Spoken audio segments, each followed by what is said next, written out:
today is a really fantastic day. Not only is it Valentine's Day, thank you guys for coming on such a special day. Happy Valentine's Day. Happy Happy Valentine's. V-Day. Welcome to Synergy in Multifamily, Growth and Mindset Talks. Today, we have Ellie and Stacie. I am so happy to have you guys here. What can I say? I'm excited. A lot to learn from you guys. We are going to pry a little bit. I hope you guys are okay with that. No, we totally don't mind. We love it. Please pry. And then, we like to talk. So whatever we can do to shed some light and add some value and absolutely maybe some laughters. I am the funnier one out of the two. So, be ready for that. So. All right. Well, that's great. She's like, I'm not sure. I don't know. I mean, it is like hump day on Valentine's Day. So, I mean, that, is kind of funny. And I mean, I do like to shed laughs and laughs. So I don't know. Ellie is funny, but I do try. We're going to jump right in, right? And my first question, I'll direct it to you, Ellie, because you do have a background in telecommunications, right? So can you share, your key lessons that you learned with your transition from telecommunications sales to real estate investments? I think it just helped me really hone into my role, which is investor relations, capital raising. I've learned from a pretty young age how to sell. I've always been a people person. I've moved probably, like, I'm not even kidding you, like almost 30 times in my life. And so I think having to be in new places and just being very adaptable, right? And so when I got my first job just selling stuff, I was like, okay, I think I can do this, right? And so I did sales all the way up until now. And so that really helped me with the investor relations and just having conversations and having a backbone and not being able to take no as a first answer, right? Because a lot of people don't know what no means, like why they're saying no. And so I did door-to-door sales for telecommunications. So I was that person knocking on your door, like, who do you have for internet? And like, I can maybe save you some money if you switch to me, right? So when that happened, I got a lot of doors slammed in my face, some threats, some guns, some dead birds pinned to the doors, just all the fun stuff that happens when you're knocking on doors. And so that really helped me be like, okay, I have a backbone and I'm not going to take no for no. So I think that helped me a lot get over that hump. And if anyone has ever read Pitch Anything, that also like completely changed my life with the way that I speak to my investors. I can't tell you how many people I've told, like, read this book, and then they read it and it's helped them as well. It's a psychological book about how our mind, our croc brain, is very first thing that we do when we think we hear a sales pitch is no. But really what we're doing is we're adding value into their life by teaching them how to make their money work for them. And people just don't understand that until you actually have that conversation. So going from telecommunications sales, you give me a good product, I can sell the shit out of it, right? So going from that into this and being like, oh, let me add value by making, 2, 3, 4x returns on your investment. I love that. So very long answer. You have a background in financial advising. Now, did you have that background prior to multifamily? Yes. So I've been doing in finance for about 20 years. And I myself in that industry, even though it was 100% commission, it was a Fortune 500 companies, there was full benefits, but it was literally 100% commission. There was no time to train and get paid. I mean, you literally went in like everybody does right now with multifamily. You jump into it, you dive into it, you learn it, because we have to provide value, right? We're not snake oil salesmen. We are here. We get up every day. We get our shirt. We starch it. We iron it. We put it on. We go out and we have educated conversations with like-minded individuals that want to better themselves. The same way we did when we went to seek information on multifamily. They are going in some aspect and seeking information to solve a need. And so always, whenever it is that I step out there in order to do something, whether it is in finance, whether it's in real estate, whether, that whatever that is, it is to solve the need. Because like what Ellie was saying about returns, everybody's scared because they don't think they have enough money to retire. So everybody is scared because they say, I don't know what this inflation is doing or what these interest rates are doing, or how is my investment going to work for me, right? So those are fears that people have, and we just have to sit there and try to, relate to it put it into a plan, and give them a form of action. And then that's where it is that we, give them the information so that they can make an educated decision, and we change their lives. We help them to have that betterment. And those are the things that build our clientele to come back to us and say, thank you for this opportunity or teaching me. I think that we forget that there is a teaching element in this. We throw numbers at people, but people don't know numbers. It's our job to break those numbers down and to really explain to these individuals what it means for them, not just what it means for us in the raise and how we get paid and how many units, and like, what does it mean to change the life of their family, this extra income, right? So that's the part that I really love about finance. People that are willing to learn can make financial impacts on their future. See, I love that you added that the portion of education. Something that me and Eric have discussed a lot is, especially in our culture, there is a lack of education. A lot of we're first generation Americans here, so our parents came from another country, and so the lack of having the resources and knowing where to go and being educated really stopped them from growing their financial portfolios. And we're very lucky to have found mentors, who have found people who are willing to teach us, and so that we can now change that for our families and have that trajectory. So I definitely thank you for being that for everyone else, because it is so important to really have someone to break something down for you that is digestible. Now, over the years, how would you say your passion for finance evolved? I think it started when I got my first degree in education, and I was a single female with 2 dogs. I was an athletic director, a teacher, and a coach on 3 sports, and I barely could make a great living. And I was like, gosh, I need to have more. I want to have more. And I started looking at who has the high paying jobs. And then I started looking and seeing what industries are not affected due to, like recession, right? And in finance, if people have a lot of money, they need what? Financial advisors to tell them where to put it and how to save money from paying taxes. And if people don't have money, they come and they need a financial advisor because they say, I haven't done a good job to retire. I don't want to work until I die. How can you help me? So for me, it was the supply and demand that I knew that I always wanted. And I've always, love solving problems. I just solve them with numbers. So, I mean, it's just a different look.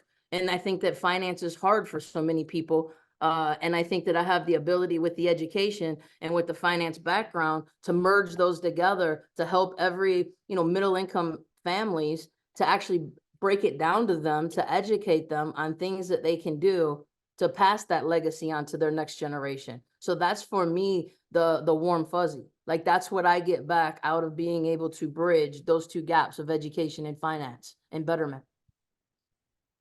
Amazing. Thank you so much. And I guess this question is really going to go out for both of you guys. So whoever wants to go first definitely can. And I think you kind of touched upon your defining moment, but what would you say was that defining moment or experience in your career that really influenced the approach to your financial advising, your investment strategies? Probably my divorce. That is a moment in life where you're like, damn, things got to change.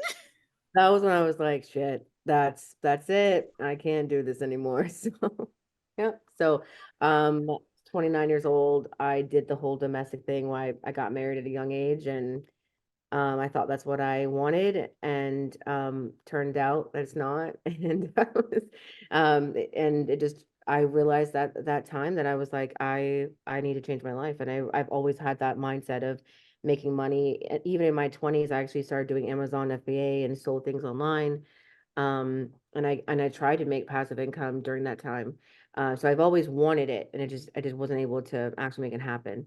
And so after that divorce, that was when I fully just decided to invest in myself, not just financially, but emotionally, psychologically. I mean, this is not just investing in a mentorship, it is investing in yourself. And a lot of people don't realize that until you take the leap of faith, but that's what happened. Powerful. Yeah, I feel like. Thanks. Sorry, go ahead. No, yeah, no, I've noticed, you know, Ellie's transformation really just from people's stories, and people talk a great deal about you in a positive light, Ellie, and you know they see you as a mentor in a lot of ways, and you know, and I see that we've only been in the program for about 7 to 8 months, but I noticed this sort of shift within you within those past couple of months, but I did not know you went through a divorce and that sort of led you down that path. I'm glad that you sort of, you know, dug yourself out of that hole and sort of reinvented yourself in that way, right? Yeah, thanks, friend. Yeah, it's been amazing to see you also evolve too. So I right back at you. I've obviously heard lots of great things about you, and we've talked a few times, but I remember just going from that very first call with you and meeting you to now, like you guys have already evolved so much. So I love to see that. I love to see everyone's journey. Well, we definitely appreciate that. It's consistency, right? It's resilience. It's not giving up when you're kind of down. You have to keep pushing forward. There's going to be hard days, and there's definitely going to be holes that you're going to have to dig yourself out of. But the purpose is to never give up, keep going. There's always a brighter tomorrow, right? Yep. Um, and so, Ellie, what advice would you give individuals looking to venture into the realm of real estate investing? Oh man, there's like 500 things that pieces of advice. Drop the gold gems. Oh man. I guess one, yeah, invest in an education. It doesn't have to be $40,000. No. Is it, it could be whatever price you want to put on it. I think that even like people that do this for a living now, they still invest in educational platforms every single year, right? Like Jake Dean, right? He's now a speaker for the 3 days. I get to work with him every weekend, and it just blows my mind. Like he told me last year he spent like $110,000 on just education. I'm like, fire. So invest in your education. I know that a lot of people are like, I can do this on my own, but maybe, and you probably can, but let's talk about propelling yourself, right? Like, and it's better to do that with a team. And so I think finding that support system is huge. I think it makes things a lot more fun and interesting, and just more, I guess, beneficial, right? So I would say that obviously invest in your education. Um, and you really hit it on the nail too about not giving up. I am one of those people that am pretty good at giving up if it gets too hard. And this is the first time where I really am like, I am not giving up. So I think that no matter how hard it does get, like absolutely never give up. And then I think that the third thing is your network is your net worth. And I tell people this all the time. I'm gonna get a tattoo on this somewhere, Eric. But Yeah. I Maybe in have, Guatemala. yeah, Yep. let's go for real. I have a lot of tattoos, and I think that it's like a symbol of art, but also just a symbol of like your storyline, your story of your life, right? And so I would not be where I am today without this network and without networking that I've been able to be a part of. And so I'm gonna get like a huge tattoo, like right here maybe, and just say your network is your net worth. So really like hone into who you are, figure out what you love about yourself, and then share that, because a lot of when I first started, I didn't know my worth. I didn't know what my avatar, my elevator pitch was, because I'm like, me, like who, I'm just some weirdo from Seattle. Like what, But if you really figure out who you are and share that with people and add value to them, then that value comes right back and everyone can succeed.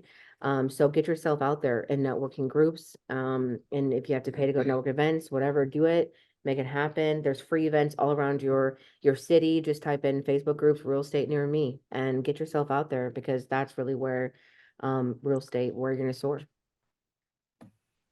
Absolutely. And Stacie, what would you say your advice would be? Because you have a little bit of a different background. So But yeah, so I'll go maybe on a little bit more older school mentality or college route type of. I am a Gen Xer, right? And they say go to college, you'll get everything, right? That didn't really work out so well, right? There's no exact answer, but I would say like you're in college, and everybody that got successful in a career afterwards did an internship somewhere. They had some type of an internship somewhere. And what did that mean? That meant that we had to donate our time. I know I had to donate 180 hours, you know, to a place in order to get, and the reason I say that is let's learn. And a lot of times I know in the beginning, I was around with a lot of groups and I was like, hey, how's it going? Hey, how's it going? Hey, how's it going? But I had no impact. I was a jack of all trades in essence, if that makes sense to anybody. I was not a stick on anybody's, you know, counter. I was just out there in the yard, you know, and I wasn't like accounted for anybody. So my point with that is that, you know, we got a couple people that are like, what can I do to just start touching this? Like, I just want to be on calls to hear when you guys are going over these rent rolls and kicking these tenants out and how much the increases are in rent and the opportunity zones that are near us that are bringing these increases. And for every $5 that we can increase our monthly cost, it puts $1,500 on the back end when we sell this building, you know, these apartment complexes. That is the meat that everybody wants on their bone. But yet you've got to put in the time somewhere because it has to be a trusting relationship, right? And so that's why I say, find somebody that you see is in the industry, find somebody that, you know, you go to them and say, you know, what can I do to be closer to the game? And, you know, and you, maybe it is that you're calling brokers and you're getting on the call with, and that person's, you know, that team's giving you some brokers to call and you're going through scripts with them. And then you're reporting back to them and saying stuff that you've gotten. And they're like, okay, well, we're going to go look at one over there. Do you want to meet us over there? Or would you like for, you know, to hear about how that went on our walkthrough? Because now you're working together for the purpose of all. So for me, I just feel like there needs to be togetherness for the purpose of all versus so much of, you know, cutthroat, you're either in or you're out, where's your money, you know, that kind of thing. I mean, people want relationships with people, in my opinion. People are good, happy, like, I want to see you succeed in this network, which is really cool. But I don't think that we use each other enough. You know, I don't think that we reach out and say, hey, I know that you had an investor call, or hey, I know that you know, held a property and you were doing Zooms and that property's closed, but could I pitch that deal to you? So that if I had to go pitch a deal, I might be able to at least get through it. You know, we would be willing like to do that for individuals. And I know there's other people that would be too, just so that people can have the opportunity to learn. So that's why I would say, like, find an internship somewhere. Like, get closer to the real world, like where the deals are happening, right? And sometimes that starts there. Yeah, it's simply Powerful. asking. It's simply just asking sometimes, asking like, hey, can I do X, Y, and Z? How can I participate? And to elaborate more on that, what would you say are like the key factors that really contribute to building strong relationships? Key factor I would say is accountability. Nobody wants a business partner that they can't rely on. So accountability with that, especially if you're coming to a new team and they don't know you. The best thing that they can know about you is that you show up on time and you do what it is that they ask you, or that you say that you will do, that you volunteered to do, right? Communication, if for any reason you can't, and it's the very simple things that what you're saying is that I'm business, I know you are, I want a working relationship, and I want to provide value, and I want you to see the value that I can bring, and I want to somehow work with you in the future so that we can both make money. No one will not respect that. And if they don't respect that, don't work with them, or have your limits, you know, on what you're willing to do and what you're willing to put in your time, you know, effort and energy for. There's a trade-off and balance in everything in life. And you just got to work with like-minded individuals that are willing to help you climb that mountain and actually make real steps. This is not a virtual climb. Like, we want to make steps. Like, we want to feel the soil, right? We want to touch things. So Absolutely. Wow. Thank you for that. Ellie, my next question for you, and I think it kind of builds upon that a bit, but maybe like more on like the flip side, right? In your opinion, what are essential qualities for a successful real estate investor? oh, a good question. Right? Yeah. I like that. Man, Yes. I feel like discipline and consistency equals success. Take away all the distractions, y'all. When I first started and put that little check into the educational program, I was like, it's now or never, let's go, right? So I took out all my distractions. I even canceled Netflix. I don't remember the last time I watched Well, maybe my big fat Greek wedding. But other than that, that's like it's one of my favorites on Netflix. Other than that, like Great movie. right, the third one just came out. But I took out all my distractions. I canceled anything around me. I didn't go out and hang out, right? So I really had to focus on just disciplining myself. So I think discipline, consistency, knowledge. A lot of people say, knowledge is power, but to me, knowledge is action is power, right? Making sure that you put the knowledge into actionable things, and that is power. So yeah, discipline, tenacity, determination. I actually got this tattooed on a drunken night once. And I'm Romanian, so and so I was like, oh, like, for me, no matter how shitty my life has been or hard things I've gone through, I've always just stayed determined. Like, just know that there's like a light at the end of that tunnel. And so one drunken night, I got this tattoo, and it's like smeared across my arm. It's so bad, but it says determination in Romanian, which is Hotera.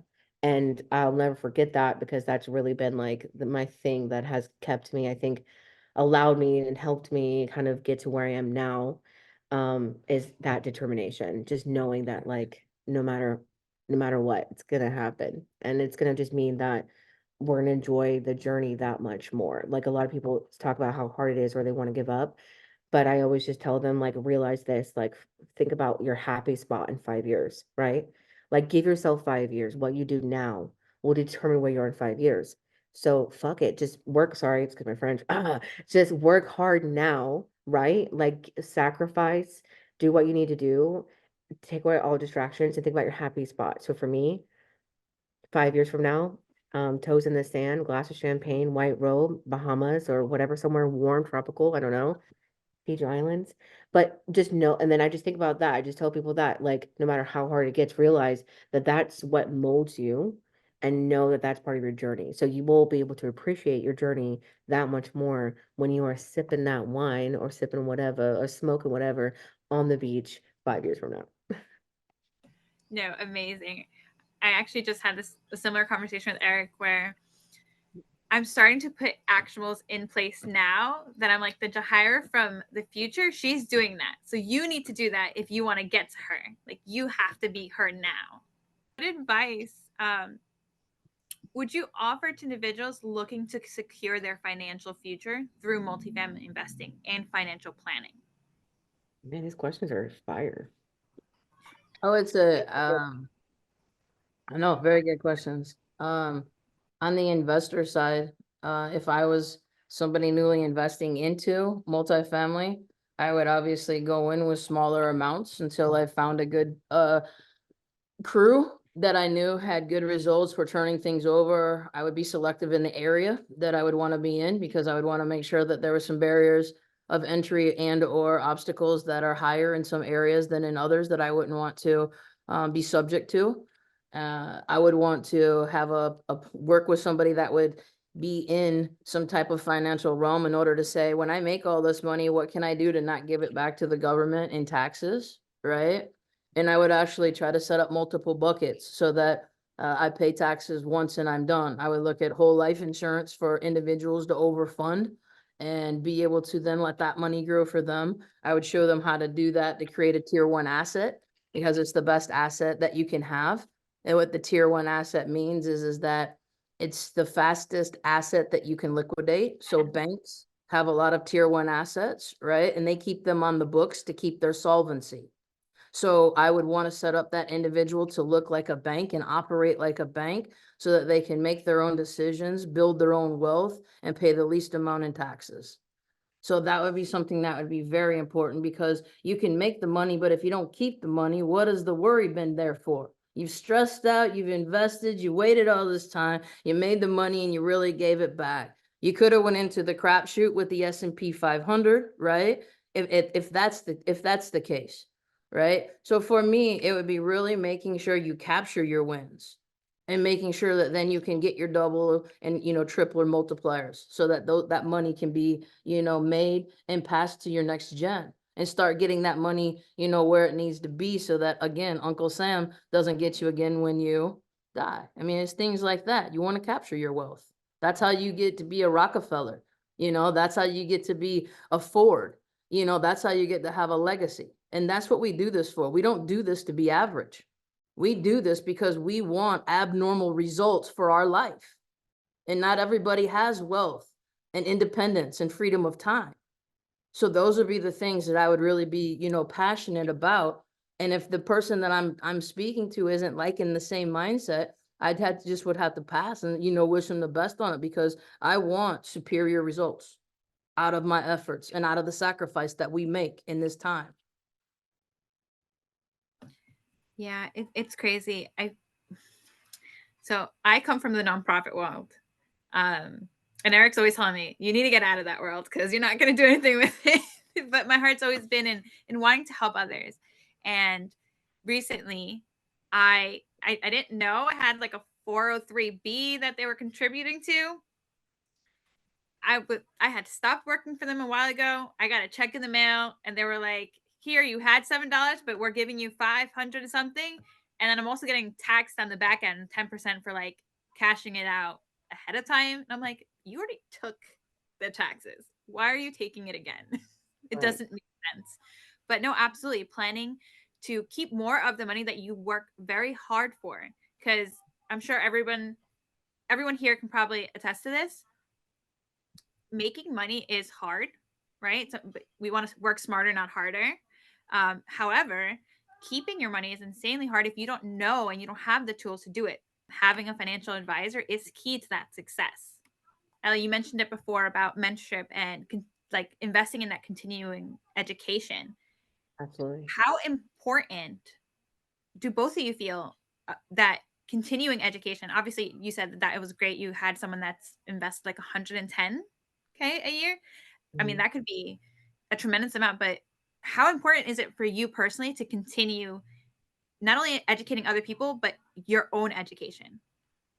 Yeah, I think it's awesome. Again, knowledge is action is power. So every day I'm learning. I'm like a sponge, a really thick sponge. And I love to learn and then grow and teach others. So yeah, I think it's extremely important and valuable, and I'm in it every day. And um I feel like, Stacie and I, we sometimes she'll like call me up and we watch a Squawk Box, and like I'll learn from her on a Squawk Box, or it could be something that I just find online, right? It doesn't have to be where you're going and spending, tons and tons of money, as long as you're going and learning. One thing I do love about, groups like capital groups like you guys, right? And anybody who does this, is get on LinkedIn or reach out to people that have these groups, investment groups, LLCs, whatever, and ask them to be part of their newsletters. I think that is super awesome. I was asked to do that a few months ago, and now I get monthly newsletters, and I'm learning a lot of cool things like, like bonus depreciation is coming back at 100%. I would have not known that had I not read that in a newsletter, right? There's so many cool things about that. So one way to do it is to just learn from your local people that are also in this too, learn from each other.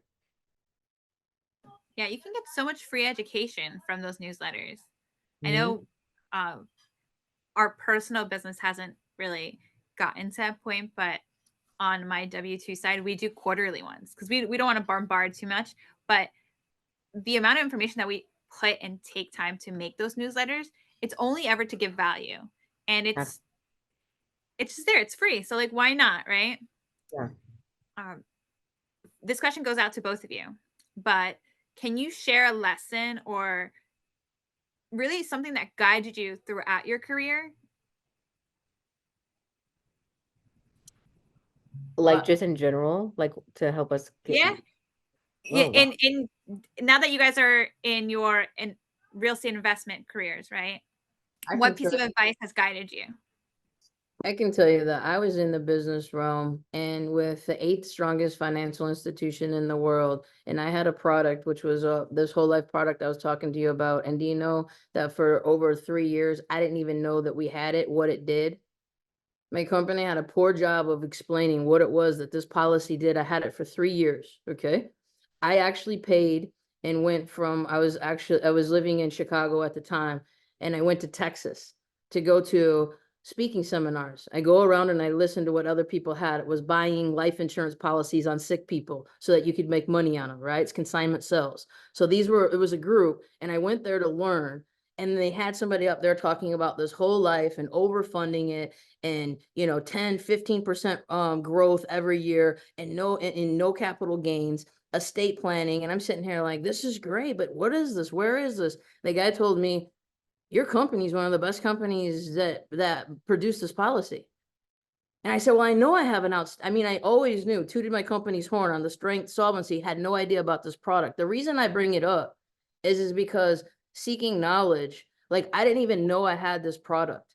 And then I started realizing, oh my goodness, then somebody started telling me, and I started delving into my financial freedom. And I'm like, okay, the only thing I have at work is a 401k. And I was putting 25% of my pay into my 401k because I'm like, I got to do it. I don't want to work until after 55. Like I do not, like I got to do this. So I'm putting 25%, I'm getting a 6% match, and I'm thinking all is great, right? But still what? You just talked about it. You can't touch the money till you're 59 and a half.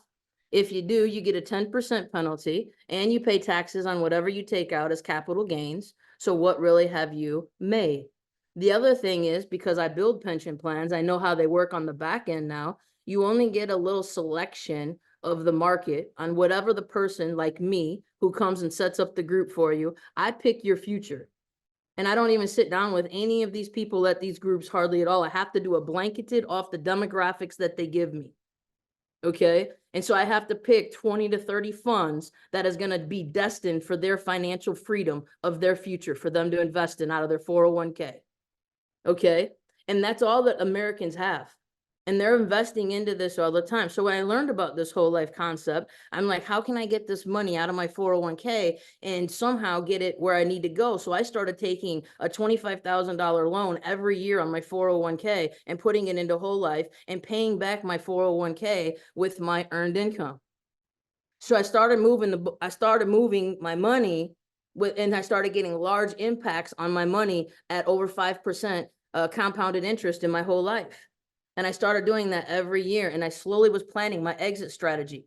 And so I'm just saying that for me was understanding what the Bill Gates are doing with their life insurance, that rich people buy life insurance because of the independence and the financial freedom that there is in there. So for me, when I learned that, I said, how else can I now make more larger money with better tax depreciation? And there's nowhere else like it but real estate. Simple.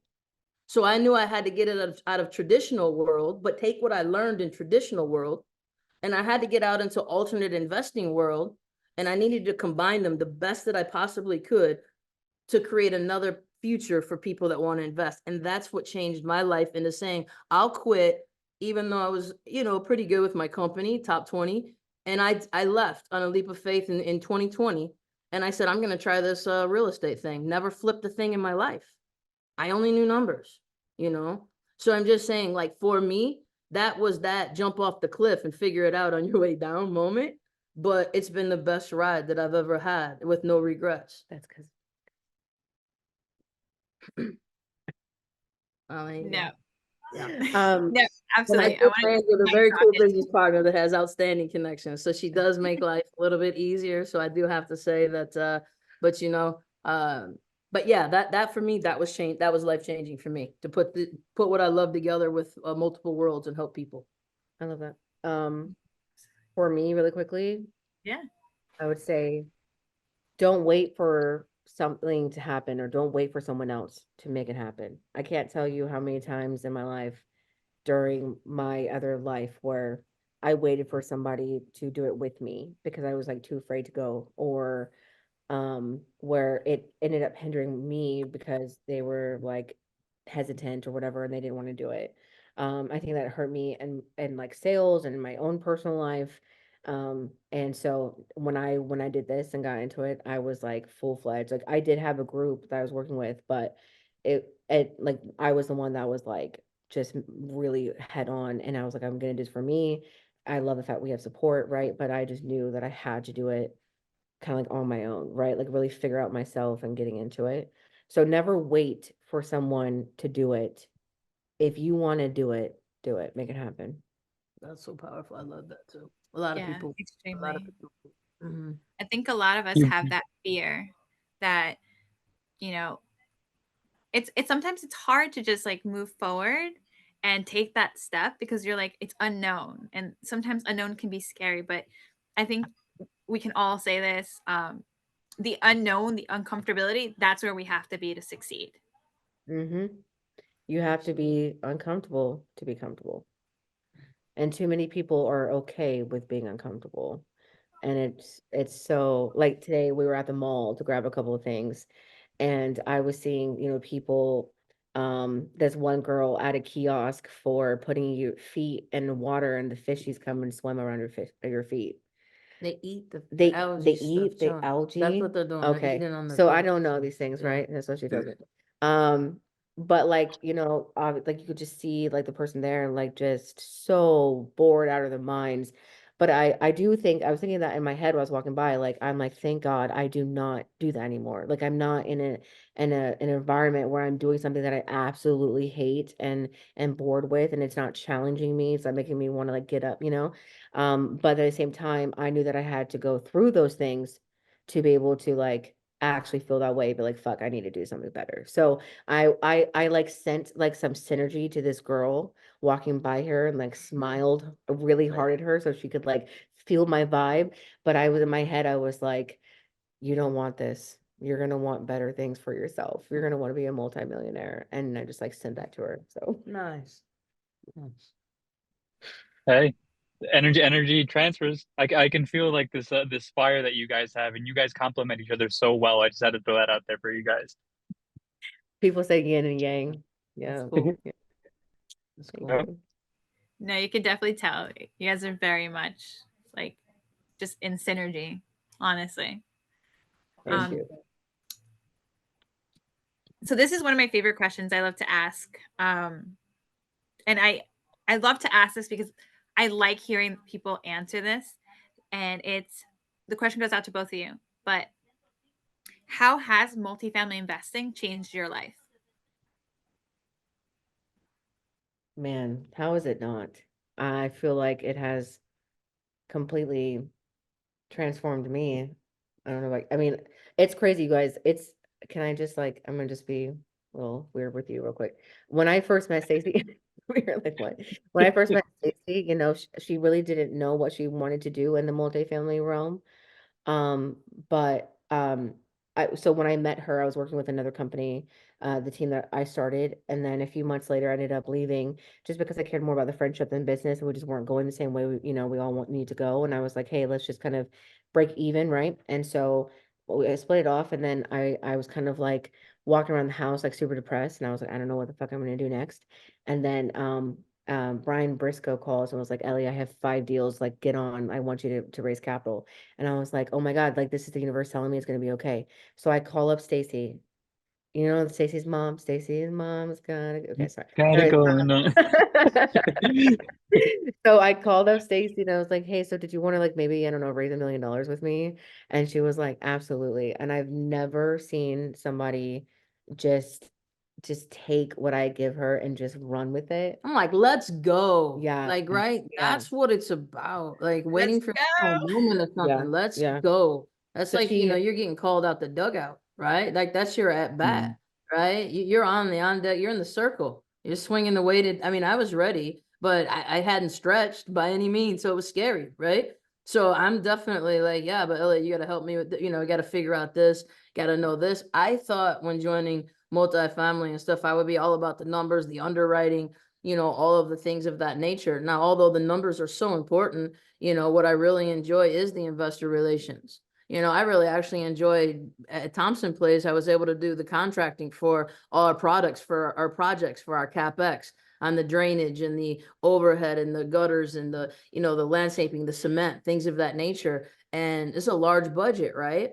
And I'm not getting paid on that aspect to be an asset manager. But you know what I got? I got a task delivered to me that I did so well on the first little initiative. They're like, well, hey, why don't you go ahead and do that too? And then it was, well, hey, would you mind keep doing that? And would you mind doing this? So I built up contacts, right, with contractors that performed and at the price that I needed them to, which didn't hurt them and didn't hurt us.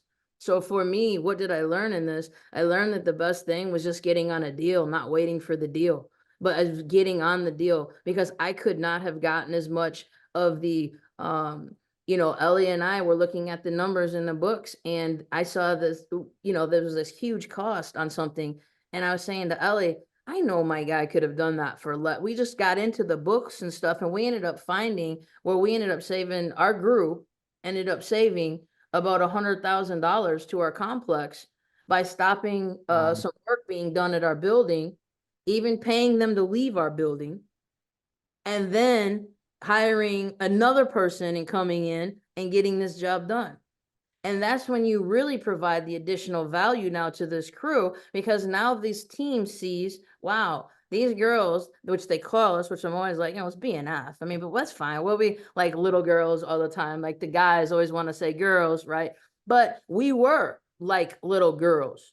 But you know what? We have a better role now there. Like we have like teeth in our bite now. Like we got tasks. And guess what happened? They just called and asked us to be on another apartment complex.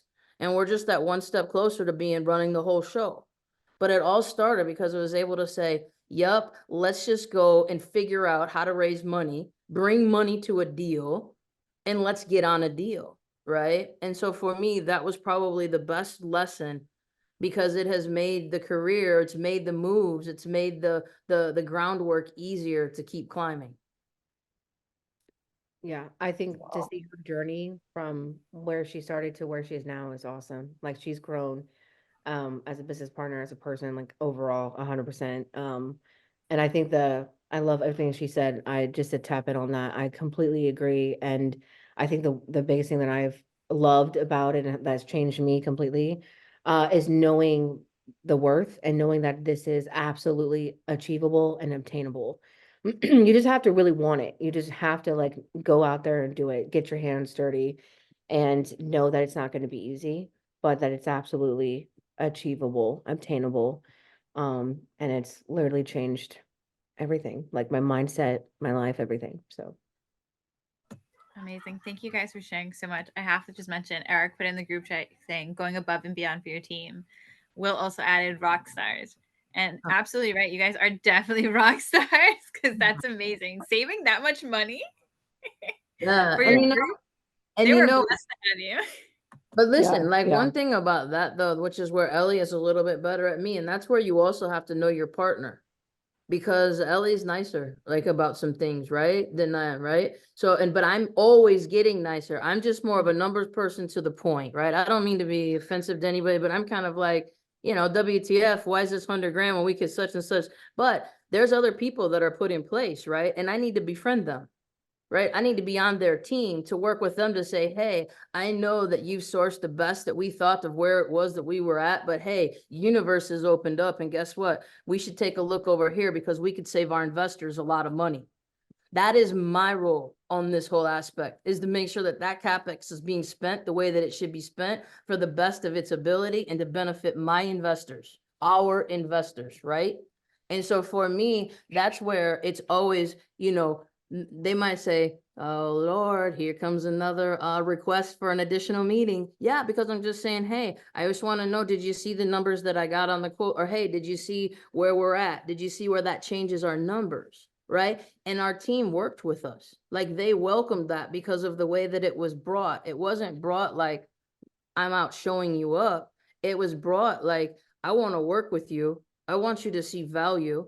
I've been looking at these numbers and there's some questions that I have, right? We even had questions about something as simple as application fee.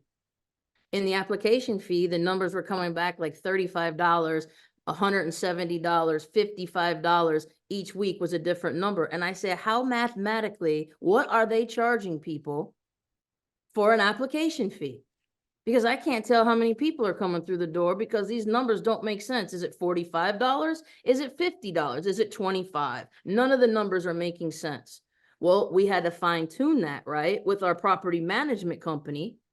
And then we had to say, we need to get tracking to know who's coming through and where this is at. So we've helped. Ellie called she called the trash company. and saved over $125 a month because we had too many pickups, and we had like 4 pickups on one day or something, and it wasn't being seen because there were so many tasks delivered at once. 2 people can't handle it all at once. They need a team. So that's a perfect opportunity when I talk about apprentice or internship, like that's a perfect opportunity where somebody could say, hey, could you call the trash and get a handle on that for us? Right? That's where she just added to our exit. She just brought our exit number up because of what she brought to the team. So those are the things that I say that I've learned more valuable by just being on a deal and working with a team on a deal. I feel like I've learned a lot today. I also want to throw in there that in the chat, someone asked if they can hire you. So someone might need to be reaching out soon. Let me know. We can talk. It's like $5 million an hour. So no, I'm kidding. Well I'm- worth it.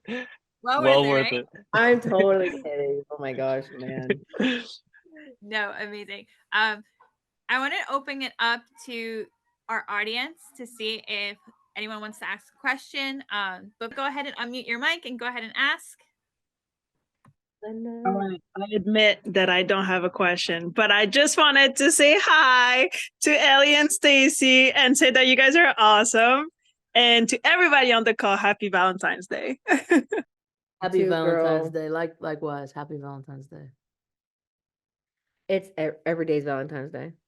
Oh, I love that. Hearts to everyone. Where's that- Desmond, what- go ahead, unmute. All right. Hi, Stacie, and hi, Ellie. Hi. I have a question for y'all.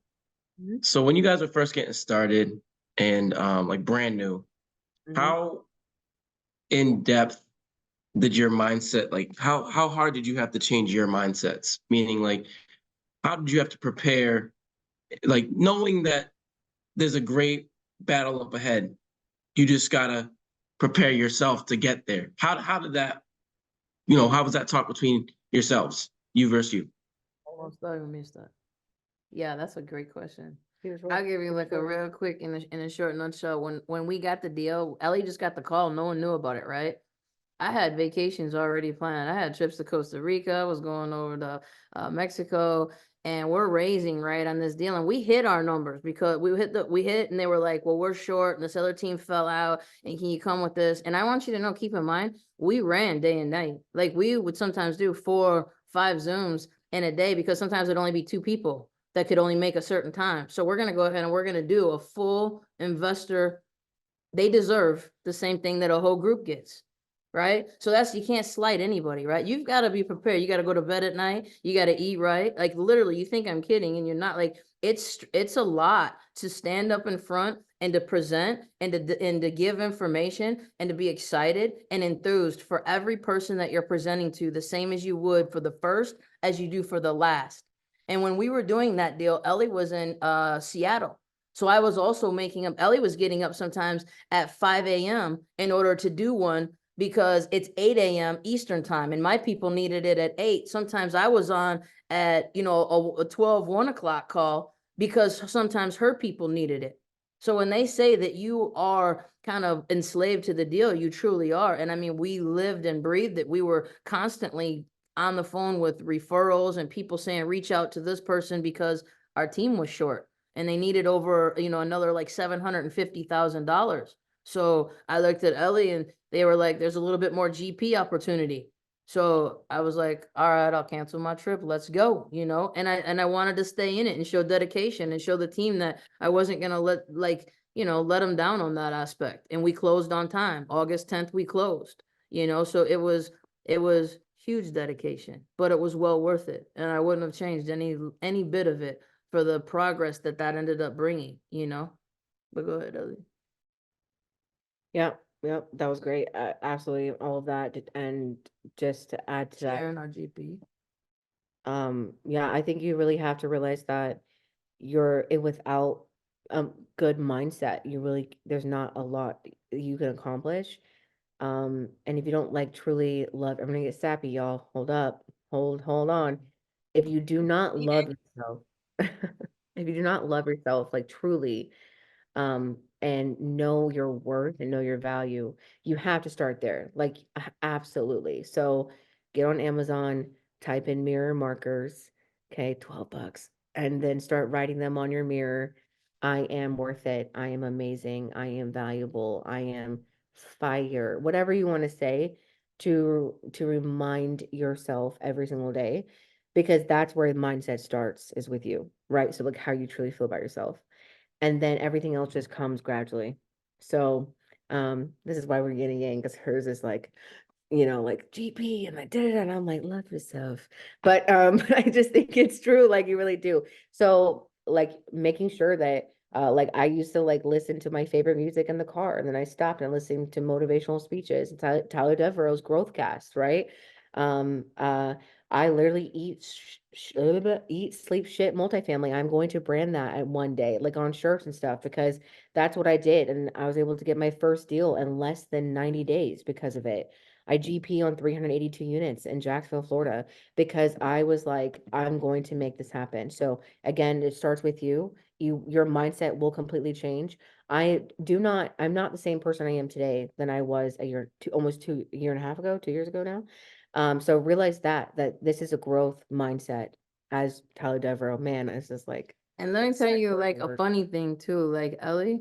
So sometimes when, I get cranky sometimes, just a little bit, like when I'm like, God, just a this little is, bit. it's a lot. She would text me and she would say, okay, and we've got one more Zoom at such and such, and then after that we've got one more. And I call her back and I'll be like, no, absolutely not. I mean, this is like the 7th Zoom today. What is going on? Like, can they join the other Zoom? And she's like, no, Stacie, they're different time zones. So, but she was patient with me, right? And so like as a team, like you can fall apart during some of these moments, right? And she's already experienced. She has been through this capital raise before. She's been in the trench of calling people and dialing and losing people. Like we thought we had $250,000 here, 100,000 here. We lost like 1 point, like as much as we placed, we lost, right? Because we thought we had it and then we didn't. And then like one person, I'm not going to say male or female, but wanted to be on like 3 Zooms and ask 1,013 questions, right? Very good questions every time. Same very good questions every time. And never invested. Okay. But let me tell you something. That person brought value on something else that is above and beyond like what we could have ever asked for, and like enriched us on something else. And so I was frustrated. I told Ellie, no, 2 is enough. You tell them they get 2 Zooms. Okay. They don't get more than 2 Zooms. And you know what? By doing that 3rd Zoom, that ended up making a really nice connection. And that ended up leading us to an opportunity to maybe take down our first deal that's coming up that we're hoping, maybe to put an LOI on. And that came through this person that was annoying me because they wanted to know more information. And that was shame on me, because they deserve the opportunity and the right to have that information presented to them every time the way that they want it to be done. That's what we're in this business for. And I lost sight of that for a quick moment. And my veteran reminded me, get your act together. Let's go. Right. So it's where you help each other, truly, Yeah. I'm like, did you eat, Stacie, before the Zoom? Did you eat? Are you good? You ready? Okay. And don't eat on Zooms. I don't eat on Zooms. Every Zoom. I don't eat on Every Zooms anymore. Zoom. Well, no. So we learn, right? We learn from our weaknesses and our strengths of each other. So that's the beautiful thing. You've always got to be open to learn. The first time I met her was on an MFM Zoom network call. And then afterwards I was like, do you want to get on another call? Whatever, and like network and just figure out how we can add value. She's like, yeah, totally. And so then the next time we met, I was like, hey, I'm running late, but I'm gonna get on shortly. So then I text her, I'm like, hey, I'm ready. And you're like, and Stacie was like, hey, you're gonna have to give me like an hour. I'm cooking Wagyu burgers. So I'm like, you're gonna postpone me because you're making. And so funny story is, I don't even know she's like the cat's meow of multifamily, right? And she like say that she like was taking offense by it almost because she's like, oh my God. But go ahead. Yeah. Anyways, I'm the one telling the story. Damn. Sorry. Go And ahead. so then she's over in the Zoom. Okay. So I'm thinking it's been an hour. I waited for her, whatever. I deserve it. I took too long with another one, right? So I get on the call and I start talking to her. Okay. And she was like, yeah, definitely. And she's eating the Wagyu burger in front of me. I'm I'm like, and so like since then, like every Zoom I had to be like, don't eat before the Zoom or like during the Zoom. Okay, this is an investor call, whatever. So it's so funny. But then she actually ended up traveling to Seattle and making me the Wagyu burger, and I was like, oh, okay, this is fire. But like, why that's important, guys? I'm old, right? Ellie's young, right? And so she's done these things a lot more, right? And so for me, I'm like, what does it matter? It's dinner time. I should be able to eat. She's like, Stacie, no, it's business. You're presentable. I'm like, okay, right? So I learned, right? I was open to learn from her versus to say, no, it's my way. That's how I'm gonna do it. And there's no, fighting it. So I just say that to say because, she really has had a lot of growth with me and I've really had to come, quite a long way, as well. But that also has her having growth because she never watched Squawk Box in the morning. But I'm like, Ellie, how do we talk about the housing market if we don't know what the numbers are? What is our CPI? What is the buying power of our dollar? What does the housing market look like? Are the interest rates going to drop? What did Powell just say? Because he just had huge announcements this week, right? 3 days of huge announcements that investors want to know. So now she's watching Squawk Box. And now we're having conversations about things. And she's saying, so is that what that is with that? And I'm like, you're learning. Yes. Yeah, I didn't. Right? I didn't know what Squawk Box was. I thought it was like a soap opera. So, I didn't know. but yeah, but Like a definitely. K-drama. Thank you so much. I appreciate that. Yeah, sorry for such long answers. But so happy to see everybody. I know it's a little bit after 7, but I No, think I you guys appreciate are all amazing. Yeah, talk about that. No, we just like to talk. It's okay, But please feel free to reach out to us anytime. You can actually scan this QR code. And it has my info. And then Stacie, you want to drop down yours, whatever. But obviously this is connection to both of us. Should I move? I don't feel like I'm in the way. No, you're totally fine. I'm actually doing it right now. Like, let me take advantage. I love QR codes. They're like Yeah, click. and it's Hi Hello. This is a great option for you guys to be able to get a digital business card, but also a Zoom background. And you can put your QR code up on there and have people do that. So when you're having your investor meetings, then that can be something that they can see and they will scan that QR code. Great for any kind of mentoring calls, any of that. So Amazing. yeah, thank you guys so much. Thank you guys so much for spending tonight Thank with you. us here. We appreciate you guys. And I will be reaching out because I want to continue having conversations and have you guys back again. I think it'd be great to have you guys come back. Different questions, who knows? Maybe more personal. No, some blood I type. mean, I would like to know my blood type. I don't know mine. So. Me too. I don't know mine either. Yeah, because Stacie, oh, that's crazy. And then guys, just really quickly too, 2 projects that we're working on right now is 203 units in Iowa and 48 units in Concord. Thank you, Concord, North Carolina. Right next to Charlotte. So so we're always, wanting to help any students. We've shared the success, so we share general partnership. And so if you guys ever want to learn how to raise capital, that's what we do for full time. You guys are always welcome to join our team and we teach you how to do it and get on and we share our GP. Okay. Amazing. Awesome. And you guys heard it. Stacie said it in the call. Ask your internship. Ask how you can help. Yeah. They have 2 deals right now. Yeah. If you can't invest your money, invest your time. Yeah. Touch it. Let's go. Touch it. Amazing, guys. Have a wonderful Valentine's night, guys. Enjoy. Yeah, all the love. Go get some. Okay, bye too. guys. Bye, guys. Thank you.